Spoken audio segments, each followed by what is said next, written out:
Day 3 of Reese's Senior Bowl practices is in the books, and we got you covered here with all of our takeaways for prospects that may be good fits for the Dolphins here today on Locked On Dolphins.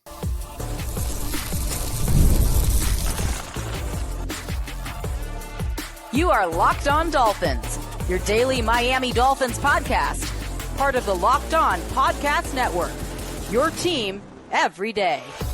All right, Miami, welcome to another episode of Locked On Dolphins. It is your team every day here on the Locked On Network. I'm your host, Kyle Krabs, a lifelong Miami Dolphins fan, host of Locked On Dolphins, co-host of Locked On NFL Scouting, author of Touchdown Miami on Substack, and the NFL draft lead for the 33rd team. Want to give a special shout out and thank you to our everydayers, because it is your team every day. We don't just say it, we live it here on the Locked On Network. Today's episode of Locked On Dolphins is brought to you by Prize Picks. Go to prizepicks.com/LockedOnNFL and use code LockedOnNFL in all lowercase to win $50 instantly when you play $5. Senior Bowl practices in the books, and I am a pig in slop. I love this stuff. I love the evaluation element of college prospects and making the leap to the pros and identifying players with traits that can project more favorably into a role than what they were asked to do at the college level, or different skill sets. And there's a litany of success stories in the NFL draft process that come out of that. And that also is applied to free agency as well. But that's the team building strategy that I have so much of a passion for, that I'd like to think comes through for all of you guys as you guys consume the show as well. So, last day on site here in Mobile, heading home tomorrow. But a fun last day to wrap up what has been a busy week of college prospect evaluation on the road, Dallas, Mobile, now heading home. I want to start with the big boys again, because should not be a surprise based off of where I think this team needs to get the most better. We follow the big boys club around for most of the day, and for most of the week, we followed the big boys around. And there were some changes, some guys who did not participate in today's practices after a successful first couple of days. Shamar Stewart on the defensive line for the American roster from Texas A&M, projected top 20 pick, was one of those players. Marshall pass rusher Mike Green, Boston College pass rusher Donovan Izaraku were included in that. But the group that Coach Lem of the Dolphins worked with was stable. We had Gray Zabel, who was arguably the best talent here from wire to wire in the practices, as far as just dominating his opportunities and showcasing himself in an excellent light. He participated. You had Josh Connerly of Oregon continue to participate. But if I were to a few players that are a part of the big boys club, offensive and defensive lines, that caught my attention in today's practice and earlier in the week as well, but haven't really talked about them. I'd like to start with Carson Vinson. Carson Vinson is from Alabama A&M, small school, and came up to the Senior Bowl and really showcased himself in a very favorable light, looking the part, playing alongside players from LSU and all Texas A&M and Kentucky and all these big schools across the country. Carson Vinson came in, has prototypical tackle build, looks like he can probably add a lot of mass to his frame still, despite being a very well put together offensive lineman. And this would be a player. He was on the American team, so he wasn't with the group that Coach Lem worked with. But let me pause here and make a point. If you read any statements about player X meeting with the Dolphins, I'd like to let you in on a little secret and trick of the trade here with the All-Star events. Are you ready? Every player meets with every team. That's the point. That's why you come, to meet with the teams and have additional exposure, so they have more conversations with you, to have a better idea of who you are, to theoretically help your draft stock even more. So don't get too excited when aggregation account ABC says so-and-so is reporting that the Dolphins talked to yada yada. Yeah, they talked to all the yada yadas down here. That's the point. I digress. Carson Vinson probably playing himself into a fringe top 100 stratosphere as far as the tools, the athleticism, the polish that he showed that I think probably caught some people off guard as a player that did play at Alabama A&M. So for Miami, if Patrick Paul ends up being your starting left tackle and Austin Jackson's obviously returning, you're still going to have a need for a developmental swing tackle aside of Keon Smith. And because we're obviously working under the assumption that the Dolphins are going to be down 2 veteran offensive tackles this offseason in some way, shape, or form. There's an obvious need to address the offensive guard spots in which you do not have starters or viable options under contract for next year. But that's a separate conversation, I think, than the swing tackle conversation. And if you took a guy like this that has, I think, the tools that Carson Vinson has, I think that there would be a lot of fit with what the Dolphins were gravitated towards with Patrick Paul in the first place, as from a traits perspective within the system that they are running. So Vinson is probably would not be higher for me than the 3rd round pick in the compensatory range at the absolute highest. I'd be surprised if he was the best player available there. So if he was there in the early 4th round range, I hope that kind of paints the expectation of when I would pick a player like this based off of the film, which I've watched throughout the course of this week as I'm watching him perform at a high level and seeing him in person. But an exciting window of time for Carson Vinson to really breathe some life into his draft stock and draft profile. Now, I think if you looked on the defensive side of the ball, I'm sorry, I know we kind of mentioned him already, but I have been totally blue-pilled by Darius Alexander, the defensive tackle from Toledo, who just wrecked shop again today. This is a player who, on film, he had a pick 6 against Pittsburgh. And on that pick 6, he drops out and takes a hot window for a throw because they bring pressure. Go back and watch tape. You can see plenty of examples of Calais Campbell and Zach Sealer dropping out into hot windows underneath for their simulated pressure looks. There's a fit there. This is a player who has elite length, I think has flashes of absolute dominance at the point of attack, and he owned a bunch of the best in the country throughout the course of this week and did so again today. So Darius Alexander definitely deserves some love as a member of the Big Boys Club, who I thought performed at a very high level, helped himself. I would also shout out Jackson Slater, who's another small school guy. He's from Sacramento State. He came in as a part of this American squad who was really outgunned by a lot of big name talent on the defensive line, where that group had Shamar Stewart. It was supposed to have Nick Scorton. It had Deion Walker, the Kentucky defensive tackle that everybody's losing their minds over, that I'm a little bit lower on the consensus. It had Walter Nolan. It had a lot of, from Ole Miss, who's a projected first-round pick. It had a lot of names who had a lot of buzz coming in. And I think Slater, as a later round pick to compete for a roster spot, I don't think that's somebody that can give you a starter's profile right off the jump. But he is somebody who I think has enough tools to work with that if you got into day 3 and you were looking for an upside swing with development for a guy who could potentially fit the system and has showcased some really nice opportunities in pass protection here. And that's, I think, one of the areas that you want to see this roster get a little bit more complete is how the line pass protects in authentic pass protection situations. Jaxson Slater would be a name that I would be remiss to not shout out in some way, shape, or form.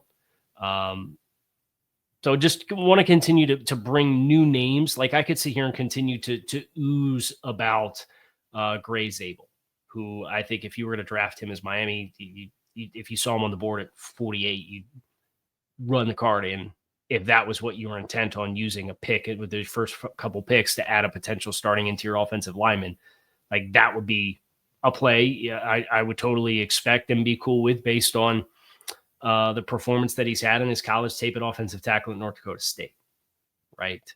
But if you want to have as clear of a resolution for all of the opportunities, it's worth acknowledging, okay, here's the guys that are available in this range at this position. Here's the guys that are available in this range at this position, and see the whole snapshot for the entire class to be able to then kind of surmise, okay, here's what's this combination look like as far as what it brings to the table. So that's, I wanted to give some love to some lower end names, but Alabama A&M's Carson Vinson, for me, star of the show, is like a developmental swing tackle type player that showcased he was much more ready to compete at the NFL level than I think the assumption would have been based off his college.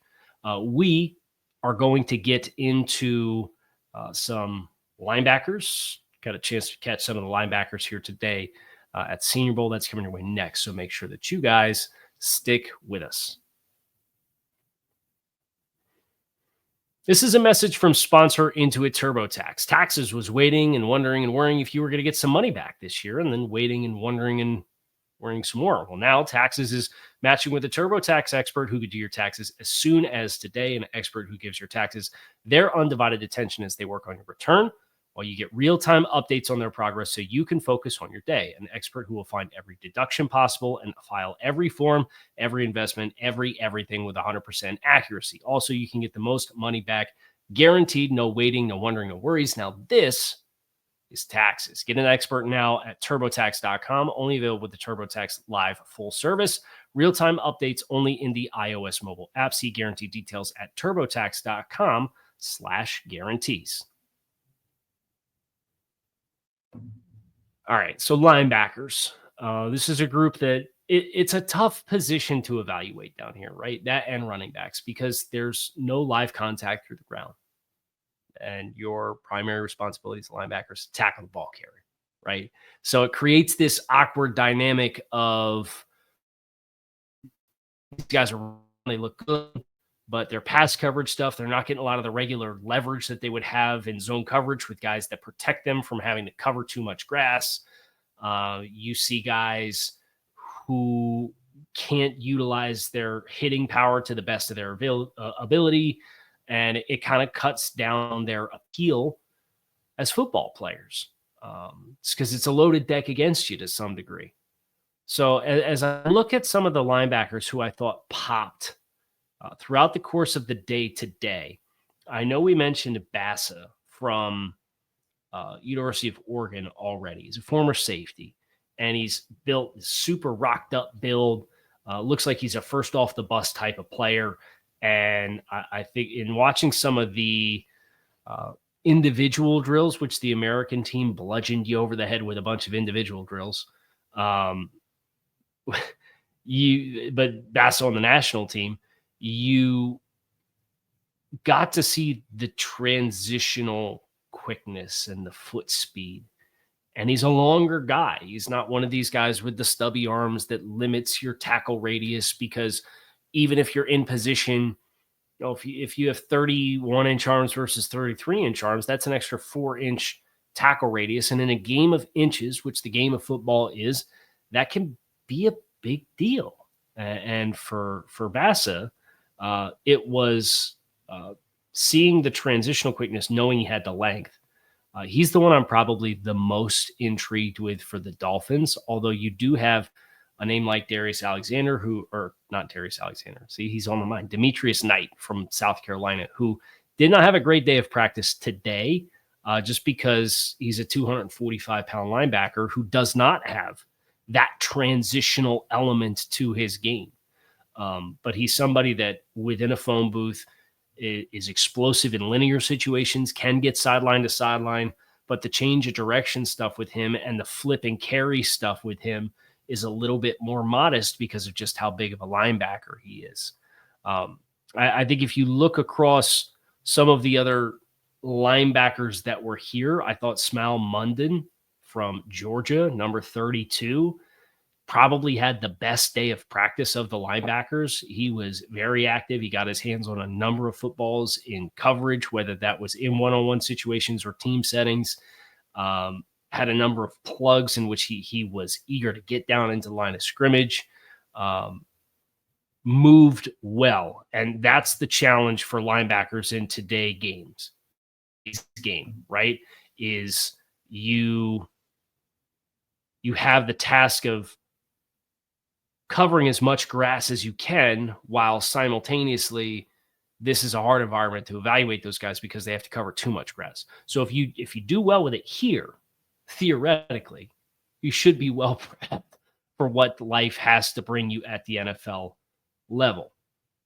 Another linebacker, I thought Jack Kaiser from Notre Dame hit an interception off a tip ball and team. But he was somebody who stood out to me and he flashed twice yesterday too. And Kaiser had been on my radar from my previous stop when he was first draft eligible, working in the draft industry. I had done a write-up on him, but it was kind of quiet. He finishes out the full term of his eligibility and kind of finished out his career without much buzz about, is he going to make the leap to the NFL? And Kaiser moves well. He's a little smaller than I think I expected he was going to be, but he was somebody that was certainly competitive down here and looked to have a nice blend of instincts, mobility, while not being the biggest or the strongest or the most twitchy. It's kind of that player that I think you could probably get a little bit later in the draft, because he doesn't have any distinguishing physical traits that really separates him as an elite talent physically. But the instincts are there where I think he could be a quality linebacker at the NFL level. A couple of safeties that I wanted to shout out as well. And the first one is a player who I've known and has been a productive NFL player or college football player, but there's some concern with his size and tackling. That's Billy Bowman. Bowman is a chirper. He likes to talk, and I like that as safety. I like a guy with a little bit of an edge. Bowman came in on the shorter side, around 5'10", but came in at 200 pounds, which is that's a very dense weight and bigger than, frankly, what I expected. So the conversation with him was, well, there's a lot of missed tackles. He's out in the open field. He's a little out of control, and he's a small safety. Well, if you're 200 pounds, you're not really a small safety anymore. So now it becomes, okay, can we break you of some of your poor habits? Because he's got outstanding ball skills. Now, he's not tall and he's not long, but coverage instincts are good. And he's playing at a weight that gives you a little bit more enthusiasm that he might actually have some staying power to contend to be a starter, but he's got to get the tackling stuff cleaned up. That's the big thing on his college film. He's been great down here, but that comes with the asterisk and the acknowledgement that he's been great down here when you don't have to tackle. But I'm more intrigued with Billy Bowman than what I was coming in, because he certainly caught my attention for what he's done in a lot of the coverage opportunities that he's had, and the ball skills and the ball tracking ability and so on and so forth. And that's why you come to an event like this, to kind of change the perception on who you are as a football player. Two other, before we get into quarterbacks, bless them. I do want to talk about a few standouts at other positions that have caught my attention. So I want to start by giving a little bit of love to one of the Iowa State wide receivers, Jayden Higgins, big body guy, and moves much better at his size. He's a big, like 6'4" wide receiver. Has some twitchiness, but he's 6'4" and not 6'4", 190 either. Like he's a big receiver, and he's well stacked. And that being the kind of body type that I think a lot of people have a lot of hunger for. Both he and Jack Betch from TCU are big body to wide receivers that I would absolutely be over the moon to see be added to this group. And I know we gave Jack Betch some love yesterday, but I wanted to give him a little bit more of an acknowledgement alongside Jayden Higgins, who was the one who kind of stood out to me as I watched that group again today. Now, quarterbacks, they're down here. There's conversations about the Dolphins drafting a quarterback. They said so themselves in their final press conference availability that they're going to explore that option. So we're going to get into that next here on this episode of Locked On Dolphins. Stick with us. Attending sporting events is an unforgettable experience that brings fans together every time you go to the game. The excitement, the energy, the fans, everything makes it an unforgettable experience. So if you're interested in hopping down to whether it's a game, concerts, or comedy, or theater, or whatever else at your local venues, Game Time now has a feature called Game Time Picks that makes getting tickets for events even easier. It filters out the fluff to show you only incredible deals on great seats, so you don't have to waste time searching through thousands of tickets. Browsing through deals is simple. You can find great values on all kinds of seats, and the super deal is especially impressive because it offers you the best value for the event. And the app's features like seat views before you buy and all-in pricing take all of the guesswork out of buying tickets. So you get on-time ticket delivery. A few taps, you get it delivered directly to your phone, so you have it as you're going into the event. Take the guesswork out of buying tickets with Game Time. Download the Game Time app, create an account, and use code LOCKEDONNFL for $20 off your first purchase. Terms to apply. Again, create an account and redeem code LOCKEDONNFL, LOCKEDON NFL for $20 off. Download Game Time today. Last minute tickets, lowest prices, guaranteed. Quarterbacks. They're here, which means we got to talk about them. Jalen Milroe came in with alarmingly small hands at 8 and 3/4. Why does that matter? Well, wet ball, being able to throw with touch and manipulate the trajectory of the spin rate of the ball, ball security in the pocket, especially for a quarterback that runs. These are all things that are applicable. And for Jalen Milroe, when you're going up in level of competition and you have to hold a bigger ball, it's worth acknowledging. Now, Milroe, I thought, shined in the ways in which you would expect a quarterback, would expect him to shine with how his tape worked at Alabama, which he wins a lot down the field and outside the numbers. When having to throw into congested areas, process that information, work through full field progressions. You could just see the process is still as a player who his first time he got playing experience, he was working Bryce Young's, catered offense, and then they kind of cater it, and then they have a scheme change. So he's played in 2 schemes in 2 years. Still needs more development. He has arm talent. He has physical talent. Is he ready to play? No. I thought Louis Riddick did a really nice job kind of summarizing where he's at, which is if you are a team that does not have the infrastructure in place to develop a quarterback, you'd be doing a disservice to yourself and to Jalen Milroe to draft him, because he needs time and he needs patience. Can the Dolphins afford either one of those things to a quarterback that presumably is a day 2 draft pick? Probably not. So unless it comes with the understanding that you're going to have a very specific role that takes advantage of some of your other traits while you get the chance to develop as a quarterback. But I thought he was as advertised, and it's just an affirmation that there was no separation at this event that's going to kickstart him into a new stratosphere of who he is as a player. Now, Jaxson Dart had some of the best throws of the week, in my opinion. But here's the thing about Jaxson Dart. Jaxson Dart playing at Ole Miss, Lane Kiffin has talked about, watering down the play calls to a single word to allow them to play at this rocket speed of tempo. You guys remember North Right Clamp, South Fox, 48 Top Gumby, XB Sweat on one-on-one, right? And I probably screwed up the play call, but that's just off the top of my head. That to a play call example from the McDaniel playbook in 2023. So if you go from running turbo rocket on one, it's just an example, and it's not a play out of their playbook or anything, but it's coded like that.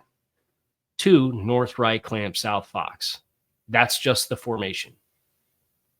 38 top, pass, Gumby, XP, sweat. That's the 38 top is the back action, and there's a sweat XP sweat with Gumby is the concept, and sweat is the alert off a certain route. It's a lot more information to process, right? So that's the worry about Jaxson Dart, but then also Jaxson down here. Just on today's practice, I'm standing in the back line of the end zone watching him throw balls on air to wide receivers. Missed the guy running the back line throw. The next one, he pulls the guy out of bounds with the back line throw, throwing on air with no defenders, and pulls him into the upright, or the center of the upright. And the guy takes a really nasty shot, gets up, runs back on the field. He's fine.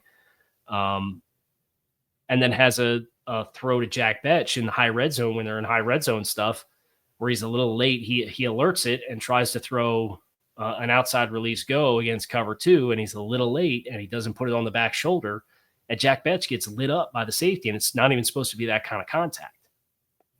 So he didn't do anything to ease any of the concerns that I have. Is he physically talented as a passer? Yes. Is he a fit for the Dolphins?